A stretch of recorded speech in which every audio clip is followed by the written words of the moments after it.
आप सभी का स्वागत है मेरी यूट्यूब चैनल पर। दिन भर की सबसे बड़ी खबरें निकल के आ चुकी है। दोगुनी हुई संविधान कर्मचारियों की खुशियां, गैर परमानेंट करने का आदेश। नवरात्रि से पहले सरकार ने किया ऐलान, दोगुनी हुई संविधान कर्मचारियों की खुशियां, हो गया परमानेंट करने का आदेश। नवरात्रि से पहले सरकार ने किया ऐलान, अगले महीने अक्टूबर से नवरात्रि का पर्व शुरू हो रहा है, लेकिन इससे पहले परमानेंट होने का इंतजार कर रहे अनियमित शिक्षकों को बड़ा तोहफा मिल गया। सरकार ने प्रदेश के शिक्षकों को बड़ा तोहफा दे दिया।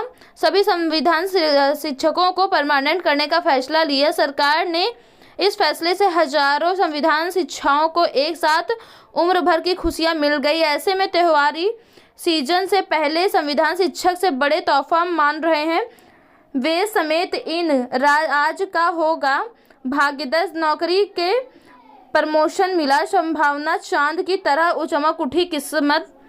मुख्यमंत्री हेमंत बिश्व शर्मा ने कहा कि यह निर्णय शिक्षकों के लिए एक बड़ा तोहफा है और इससे उनकी सेवाओं की स्थिति सुनिश्चित होगी। उन्होंने यह भी बताया कि स्थायी आयुक्त से न केवल शिक्षकों को नौकरी की सुरक्षा मिलेगी, बल्कि इससे शिक्षा के क्षेत्र में भी सुधार होगा।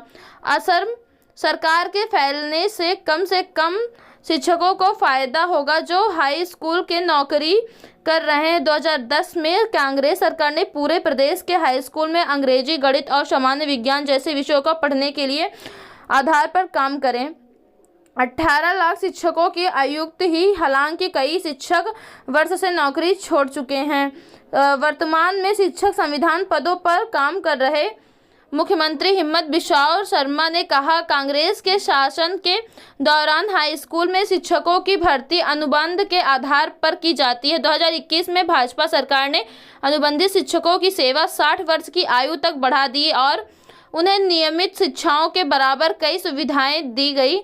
शुरुआत में इन शिक्षकों को प्राप्त माह 18 लाख रुपए का मानदेय वेतन मिल रहा था, जिससे बाद में बढ़ाकर 15 लाख रुपए और फिर 20 लाख रुपए प्रति माह कर दिया गया।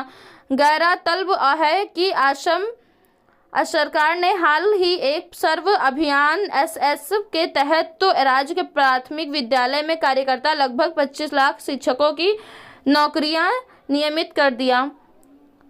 जैसे कि आपको पता है कि भारत में जल्द ही फेस्टिवल सीजन शुरू होने वाला है। विद्यार्थी को हमेशा से ही छुट्टी का बेसब्री से इंतजार रहता है। वहीं छत्तीसगढ़ स्कूल शिक्षा विभाग की तरफ से भी शिक्षा सत्र 2024-25 के लिए स्कूल और BEd कॉलेज में छुट्टियां का कैलेंडर जारी किया गया था। बता दें कि इस सत्र में कुल 64 दिन छुट्टी रहने वाली है। जैसे कि आपको पता है कि भारत में जल्द ही फेस्टिवल सीजन शुरू होने वाला है। विद्यार्थी को हमेशा से ही छुट्टी का बेसब्री से इंतजार रहता है। इसमें शीतकालीन अवकाश 6 दिनों का और ग्रीष्मकालीन अवकाश 46 दिनों, साथ ही कई त्यौहार भी छुट्टियां शामिल हैं। आज हम आपको इसके बारे में जानकारी देने वाले हैं। दशहरा और दीपावली पर भी 6 दिन की छुट्टी घोषित की गई है। इसके अलावा शीतकालीन अवकाश 6 दिन का है। 3 अक्टूबर ने नवरात्रि शुरू हो रही है जो 12 अक्टूबर तक जारी रहने वाली है। अब की बार दशहरे पर स्कूल में 6 दिन की छुट्टी रहेगी। 7 अक्टूबर से 12 अक्टूबर तक स्कूल बंद रहेंगे। इसीलिए इस प्रकार दीपावली के त्यौहार पर भी छुट्टियों की मौज रहने वाली है। 5 दिन तक यह त्यौहार मनाया जाएगा। 29 अक्टूबर से शुरू हो रहा यह त्यौहार 2 नवंबर तक चलने वाला है। बता दें कि 29 अक्टूबर को धनतेरस, 30 अक्टूबर को नरक, 31 अक्टूबर को दीपावली और 1 को गोवर्धन पूजा और 2 नवंबर को भाई दूज का पर्व माना जाएगा। ऐसे में विद्यार्थी काफ़ी खुश दिखाई दे रहे हैं। शिक्षा विभाग की तरफ से दीपावली के लिए 6 दिन की छुट्टी को लेकर ऐलान किया गया है। जब भी छुट्टियों की खबर सामने आती है तो विद्यार्थी काफ़ी खुशी दिखाई देते हैं। उन्हें हमेशा से छुट्टियों का बेसब्री से इंतजार रहता है। दूसरी ओर छुट्टी की खबर सुनकर विभाग की परेशानियां बढ़ जाती हैं। नियमितीकरण का इंतजार कर रहे हजारों कर्मचारियों के लिए नवरात्रि से पहले जारी हुए आदेश। जानिए हाईकोर्ट में निर्देश के लिए बाद क्या किया गया फैसला। नियमितीकरण का इंतजार कर रहे हजारों कर्मचारियों के लिए नवरात्रि से पहले जारी हुए प्रदेश। जानिए हाईकोर्ट के निर्देश के बाद क्या किया गया फैसला। नियमितीकरण का इंतजार कर रहे अतिथि शिक्षकों को दीपावली से पहले बड़ा झटका लगा। इस संबंध में लोक शिक्षण संचालय में हाईकोर्ट के निर्देश के बाद अब ये स्पष्ट कर दिया है कि अतिथि शिक्षकों का नियमितीकरण होगा या नहीं। इस संबंध में लोक शिक्षण संचालय ने आदेश भी जारी कर दिया। लोक शिक्षण संचालय के इस आदेश का असर प्रदेश में कार्यकर्ता शिक्षाओं पर पड़ेगा। दरअसल शिक्षाओं के रिक्त पदों को भरने के लिए शिक्षा विभाग की और अतिथि शिक्षाओं की नियुक्ति की गई। फिलहाल प्रदेश में 70 लाख पदों का अतिथि शिक्षण कार्यकर्ता। हाल में ही अतिथि शिक्षकों ने हाईकोर्ट का दरवाजा खटखटाते हुए अपील की थी कि उन्हें नियमितीकरण का लाभ दिया जाए। मामले में सुनवाई करते हुए हाईकोर्ट ने सरकार की नियमानुसार कार्रवाई करने का आदेश दिया।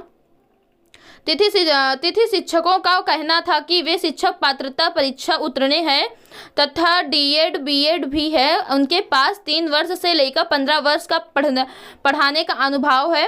अन्य राज्यों में अतिथि शिक्षकों को नियमित किया गया है। इस आधार पर मध्य प्रदेश में भी नियमित किया जाएगा। देवी दुर्गा के आगमन से पहले महिला कर्मचारियों के लिए खुशियों का पिटारा। अब इतने दिन में मातृत्व अवकाश। हाईकोर्ट के निर्देश के पालन में डीपीआई ने बताया, मध्य प्रदेश राज्य स्कूल शिक्षा सेवा शर्त एवं भर्ती 2018 एवं संशोधित नियम 1 दिसंबर 2022 के आधार सीधी भर्ती से रिक्त पदों की पूर्ति के लिए शिक्षक परीक्षा के उपरांत शिक्षक चयन परीक्षा में मध्य शिक्षा भर्ती का प्राविधान है। इसमें 25% अतिथि शिक्षा वर्ग के लिए आरक्षित किए जाएंगे। इसमें जिन उम्मीदवारों ने न्यूनतम 3 शैक्षणिक सत्रों एवं 200 दिन प्रदेश में शासकीय विद्यालय में अतिथि शिक्षक के रूप में कार्य किया, उन अतिथि शिक्षकों के लिए आरक्षित पदों की पूर्ति नहीं हो पाने की स्थिति में रिक्त रहे पदों की अन्य पत्रधारी अभ्यर्थी से भरा जाएगा। प्लीज आप लोग